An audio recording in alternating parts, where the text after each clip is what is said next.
ગ્રહોના રાજા સૂર્ય 17 સપ્ટેમ્બરથી આવશે કન્યા રાશિમાં.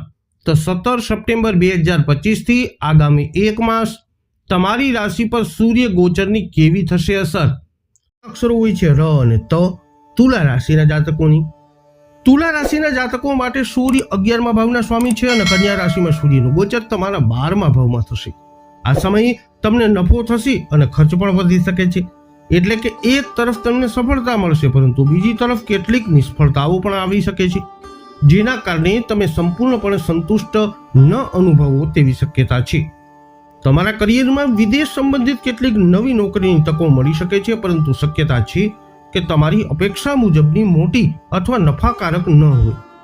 તમારે વ્યવસાયમાં કઠિન સ્પર્ધાઓનો સામનો કરવો પડી શકે છે, જેના કારણે દબાણ વધશે અને નફામાં ઘટાડો થઈ શકે છે. નાણાકીય રીતે જોઈએ તો તમારી આવકમાં વધઘટ થઈ શકે છે અને આ તમે પૈસા કેવી રીતે હેન્ડલ કરો છો તેના કારણે હોઈ શકે છે. અંગત જીવનમાં તમારા જીવન સાથી સાથે વાતચીતના અભાવને કારણે તમે સંબંધોમાં સંતુષ્ટ નહીં થાવો તેવી શક્યતા છે. સ્વાસ્થ્યની દૃષ્ટિએ જોઈએ તો તમે પેટ અને પાચન સંબંધિત સમસ્યાઓથી પરેશાન થઈ શકો છો, તેથી તમારા આહાર પર ધ્યાન આપવું મહત્વપૂર્ણ છે. હવે વાત કરીએ જેમના નામના અક્ષરો હોય છે ન અને ય. વૃશ્ચિક રાશિના જાતકોની. વૃશ્ચિક રાશિના જાતકો માટે સૂર્ય 10મ ભાવના સ્વામી છે અને કન્યા રાશિમાં સૂર્યનો ગોચર તમારા 11મા ભાવમાં થશે. આ સમય તમારા માટે ખૂબ જ અદ્ભુત રહેવાનો છે. તમે તમારા પ્રયત્નોમાં સફળ થશો અને તમારા સપનાઓને સાકાર કરી શકશો. તમે તમારા લક્ષ્યો નક્કી કરવામાં સફળ થશો અને તમને પ્રાપ્ત કરવા તરફ તમે આગળ પણ વધશો. કારકિર્દીની દ્રષ્ટિએ પણ આ સમય સારો છે. તમને નવી નોકરીની તક મળી શકે છે, જે તમારા કારકિર્દીને નવી દિશા આપશે અને પ્રગતિના દરવાજા ખોલશે. વ્યવસાય માટે પણ આ ખૂબ જ સારો સમય છે. તમે મોટો નફો કમાઈ શકો છો અને પોતાને એક સફળ ઉદ્યોગપતિ તરીકે સ્થાપિત કરી શકો છો. તમે નવો વ્યવસાય પણ શરૂ કરી શકો છો. નાણાકીય રીતે જોઈએ તો આ સમય તમને મોટો નાણાકીય લાભ આપી શકે છે અને તમે સારી બચત પણ કરી શકશો. તમારા અંગત જીવનમાં પણ તમારા જીવનસાથી સાથેના તમારા સંબંધો ગાઢ બનશે અને પ્રેમ અને સમજણમાં વધારો થશે. સ્વાસ્થ્યની વાત કરીએ તો આ સમયે તમારી ઉર્જા ખૂબ જ સારી રહેશે અને તમે ઉત્સાહથી ભરપૂર રહેશો, જેના કારણે તમે ફિટ અને ઉત્સાહી અનુભવશો. એમના નામના અક્ષરો હોય છે ભ ધ ફ ઢ. ધન રાશિના જાતકોની. ધનુ રાશિના જાતકો માટે સૂર્ય 9મા ભાવના સ્વામી છે અને કન્યા રાશિમાં સૂર્યનું ગોચર એ તમારા 10મા ભાવમાં થશે. આ સમયે તમે એવા વ્યક્તિ બનશો જે તમારા સિદ્ધાંતોનું પાલન કરે અને ઉચ્ચ લક્ષ્યોને પ્રાપ્ત કરવા માટેની પ્રયત્ન કરે. તમે તમારી જાતને સુધારવા અને ઊંચાઈઓ સુધી પહોંચાડવાનો પ્રયાસ કરતા રહેશો. કારકિર્દીના ક્ષેત્રમાં જોઈએ તો તમને નવી નોકરીની તકો મળી શકે છે, જે તમારા માટે સફળતાનો માર્ગ ખોલશે. વ્યવસાયમાં પણ તમારી વિચારસરણી મોટી બનશે અને તમે સારા નફા માટે મજબૂત યોજનાઓને બનાવી શકશો. તમે તમારા વ્યવસાયમાં ઉચ્ચ ધોરણો સ્થાપિત કરશો. તમારા નાણાકીય જીવનમાં પણ નસીબ તમારો સાથ આપશે અને તમને સારો નફો થશે. ઉપરાંત તમે પૈસા કમાવામાં અને બચાવવામાં પણ સફળ થશો. તમારા અંગત જીવનમાં જોઈએ તો તમારા જીવન સાથી સાથેના તમારા સંબંધો મજબૂત રહેશે અને તમારા મનની આકર્ષક ઉર્જા સંબંધોમાં ખુશી લાવશે, જે તમારા સંબંધોને મજબૂત બનાવશે. સ્વાસ્થ્યની દ્રષ્ટિએ પણ આ સમય સારો રહેશે અને તમારે મોટી કોઈ સ્વાસ્થ્ય સમસ્યાઓનો સામનો કરવો પડશે નહીં. હવે વાત કરીએ જેમના નામના અક્ષરો હોય છે ખ અને જ. મકર રાશિના જાતકોને. મકર રાશિના જાતકો માટે સૂર્ય 8મા ભાવના સ્વામી છે અને કન્યા રાશિમાં સૂર્યનું ગોચર એ તમારા 9મા ભાવમાં થશે.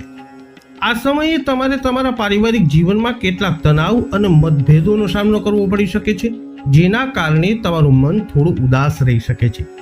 કારકિર્દીના ક્ષેત્રમાં પ્રગતિની તકો મર્યાદિત થવાની શક્યતાઓ છે અને તેમને સંતોષકારક પરંતુ મર્યાદિત સફળતા મળી શકે છે.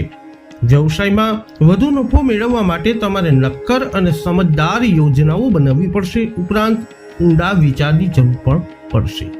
નાણાકીય જીવનની દ્રષ્ટિએ તમારી આવક તો હશે પણ સાથે જ ખર્ચ પણ વધારે થઈ શકે છે, જેના કારણે સંતુલન જાળવવું આ સમયમાં મુશ્કેલ બની શકે છે.